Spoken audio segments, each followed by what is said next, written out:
आज की इस वीडियो में दोस्तों मैं आपको बताने वाला हूं कि लेमन ऐप से आईपीओ में कैसे अप्लाई करते हैं। अगर आप लेमन ऐप से किसी भी आईपीओ में अप्लाई करना चाहते हैं तो आप इस वीडियो को पूरा ध्यान से एंड तक देख लीजिए, क्योंकि सारी चीज़ें आज की इस वीडियो में मैं आपको स्टेप बाय स्टेप बिल्कुल डिटेल में बताने वाला हूँ।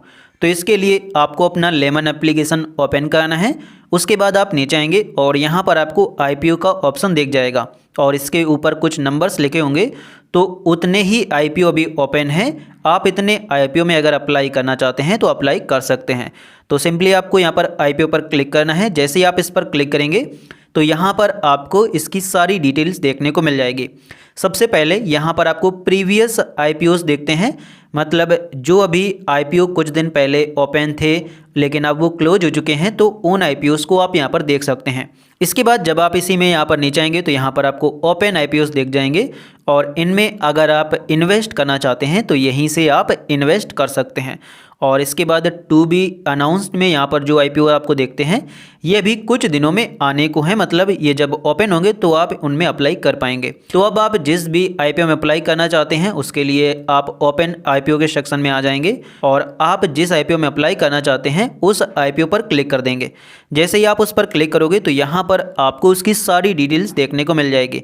यहाँ पर आप देख सकते हैं उस आईपीओ के बारे में सारी चीज़ें, मतलब जो भी उसका डेटा होता है वो यहाँ पर अवेलेबल होता है, जिसके बारे में आप जान करके ये समझ सकते हैं कि ये आईपीओ अच्छा है या नहीं। साथ ही आईपीओ अप्लाई करने से पहले यहाँ पर आपको कुछ टिप्स दी जाती हैं, तो उनको आप एक बार ज़रूर पढ़ लेंगे। जैसे जब भी आप किसी आईपीओ में अप्लाई करें तो आप अपनी खुद की रिसर्च करें कि वो आईपीओ अच्छा है या नहीं, और हो सके तो अर्ली बिड करें, मतलब आप पहले ही अप्लाई कर दें ताकि बाद में जैसे लास्ट मिनट में आप जा कर के लास्ट डे जब आप अप्लाई करते हैं तो उसमें हो सकता है कि कुछ कॉम्प्लिकेशंस आ जाएं। तो इसीलिए आपको कॉम्प्लिकेशन से बचने के लिए पहले ही अप्लाई कर लेना है अगर कोई अच्छा आपको आईपीओ दिखता है। और उसके बाद यहाँ पर उसकी पेमेंट अच्छे से कंप्लीट करें, अपनी बैंक से ही पेमेंट कंप्लीट करें। और इसके बाद आप सेम आईपीओ में अलग अलग ब्रोकरेज ऐप से अप्लाई ना करें। जैसे आपका ग्रो, डीमैट अकाउंट, लेमन, इन सभी में अकाउंट है, तो अगर आप सभी में एक ही आईपीओ में अप्लाई करोगे सभी एप्लीकेशन से, तो उसमें क्या होगा कि मल्टीपल एप्लीकेशंस हो जाएंगे आपके, तो सभी को रिजेक्ट कर दिया जाएगा। तो इसीलिए आपको वो यहाँ पर टिप्स बताना ज़रूरी था। तो यहाँ पर आप आ जाएंगे। अब आपको यहाँ पर सारी डिटेल्स दिख जाएगी। जैसे ये कंपनी का नेम है, 13 तारीख को ये आईपीओ क्लोज हो जाएगा। इसका जो सब्सक्रिप्शन रेट है वो अभी 23% है। और यहाँ पर ऑर्डर जो स्टेटस है, आप अगर अप्लाई करना चाहें तो अप्लाई कर सकते हैं। यहाँ पर आपको पास्ट फाइनेंस के आईपीओ दिख जाएंगे। जैसे ये फाइनेंस कैटेगरी का आईपीओ है तो उनका यहाँ पर रिकॉर्ड मौजूद है, जिनको आप देख करके समझ सकते हैं कि उन्होंने कितना लिस्टिंग गेन दिया था। नीचे आएंगे तो यहाँ पर आपको दो प्रकार से आईपीओ अप्लाई करने का ऑप्शन मिलता है, रेगुलर से और हाई नेटवर्थ इंडिविजुअल से। अगर आप 2 लाख रुपये से ज़्यादा इन्वेस्ट करना चाहते हैं तो आप हाई नेटवर्थ इंडिविजुअल से इन्वेस्ट करेंगे, और अगर आप 14,000 से 2 लाख रुपए तक का इन्वेस्टमेंट करना चाहते हैं तो आप रेगुलर को सेलेक्ट करेंगे। यहाँ पर आपको डिटेल्स दिख जाएगी कि 9 तारीख से 13 तारीख तक ये ओपन रहेगा।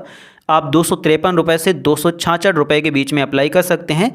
इतना पैसा ये मार्केट से लेने वाला है आईपीओ के थ्रू, और एक लॉट में आपको 56 शेयर्स मिलेंगे। और यहाँ पर आपको सब्सक्रिप्शन रेट दिख जाएगा। नीचे आएंगे तो आपको इंपॉर्टेंट डेट दिख जाएंगी। जैसे 9 तारीख को ओपन हुआ था, 13 तारीख को यहाँ पर ये आईपीओ क्लोज हो जाएगा। और उसके बाद अगर आपको अलॉटमेंट मिलेगा तो 14 तारीख को आपको पता चल जाएगा। और अगर आपको अलॉटमेंट नहीं मिलता है तो 14 तारीख को ही जो पैसे आप पे करोगे उनको आपके बैंक अकाउंट में भेज दिया जाएगा। और उसके बाद 16 तारीख को अगर आपको अलॉटमेंट मिलता है तो 16 तारीख को आपके शेयर्स मार्केट में लिस्ट हो जाएंगे और फिर आप उन शेयर्स को बेच करके अपने पैसे अपने बैंक अकाउंट में ट्रांसफ़र कर सकते हैं। तो यहाँ पर सारी इंपॉर्टेंट डेट यहाँ पर लिखी हुई है। नीचे आएंगे तो स्ट्रेंथ एंड रिस्क दिख जाएगा कि इस कंपनी के बारे में क्या अच्छा है क्या ख़राब है, वो आप यहाँ पर देख सकते हैं। और नीचे आकर के इसके फाइनेंशियल्स देख सकते हैं कि 2023 में कितने करोड़ का प्रॉफिट किया था, 2024 में, 2025 में, सारा रेवेन्यू, प्रॉफिट, नेटवर्थ, सारा डिटेल्स यहाँ पर मौजूद होता है। और नीचे आकर के अबाउट द कंपनी में आप इस कंपनी के बारे में सारी डिटेल्स देख सकते हैं कि ये कंपनी क्या बिजनेस करती है। तो अब इन सभी चीज़ों के बाद आपको सिंपली अप्लाई फॉर आईपीओ पर क्लिक कर देना है। जैसे आप इस पर क्लिक करेंगे उसके बाद अपना लॉट डालेंगे और उसके बाद टर्म्स को एक्सेप्ट करेंगे और उसके बाद यहाँ पर आप अपना पेमेंट मेथड चूज़ करेंगे कि आप किस प्रकार से ये जो पैसे हैं एक लॉट के, ये आप किस प्रकार से पे करना चाहते हैं। अगर आप 2 लॉट लेंगे तो आपको 112 शेयर्स मिलेंगे और आपको इतने पैसे पे करने होंगे। तो यहाँ से आप अपना लॉट सेलेक्ट कर सकते हैं कि कितने रुपए का आप IPO अप्लाई करना चाहते हैं। अब जैसे मैं एक ही लॉट अप्लाई करना चाहता हूँ तो मैंने डाल दिया है। इसके बाद अप्लाई फॉर IPO पर क्लिक कर देंगे, लेकिन उसके पहले यहाँ पर अपना पेमेंट मेथड ऐड कर लेंगे, जिसमें आपको अपने बैंक की UPI ID डालनी होती है। तो जो भी आप UPI ऐप चलाते होंगे वहाँ पर आपको आपकी बैंक की UPI ID दिख जाएगी, जहाँ से कॉपी करके उसको यहाँ पर डाल देंगे। अब जैसे मैं फ़ोन पे चलाता हूँ तो फ़ोन पे को ओपन कर लिया है। आप इसमें नीचे आएंगे, यहाँ पर आपको आपके बैंक की UPI ID दिख जाएगी। आपको अपनी ही बैंक से पेमेंट करना होता है तो अपनी ही बैंक की UPI ID को वहाँ पर आपको डालना है। तो यहाँ पर आप UPI ID डालेंगे और UPI ID डालने के बाद आप कन्फर्म एंड अप्लाई पर क्लिक कर देंगे। और जैसे ही आप कन्फर्म एंड अप्लाई पर क्लिक कर दोगे तो सक्सेसफुली जो आपका IPO है वो अप्लाई हो जाएगा। और इसके बाद सिंपली आपको कुछ भी नहीं करना है। यहाँ पर माई ऑर्डर के सेक्शन में आएंगे तो यहाँ पर ये दिख जाएगा अभी आपने अप्लाई IPO किया है। इसके बाद आपके UPI ऐप में, मतलब जो आपने जिस ऐप की UPI ID डाली है उसमें एक रिक्वेस्ट जाएगी इतने रुपए पेमेंट करने की, और जैसे ही आप पेमेंट कर देंगे तो सक्सेसफुली जो आपका IPO का ऑर्डर है वो प्लेस हो जाएगा। इसके बाद आपको कुछ भी नहीं करना है, आपको सिर्फ वेट करना है। अगर आपको शेयर्स मिलेंगे तो जो पैसे आपने पे किए हैं उनके आपको शेयर्स मिल जाएंगे और 16 तारीख को वो मार्केट में लिस्ट हो जाएंगे। फिर आप उनको बेच करके पैसे अपने बैंक में ले जा सकते हैं।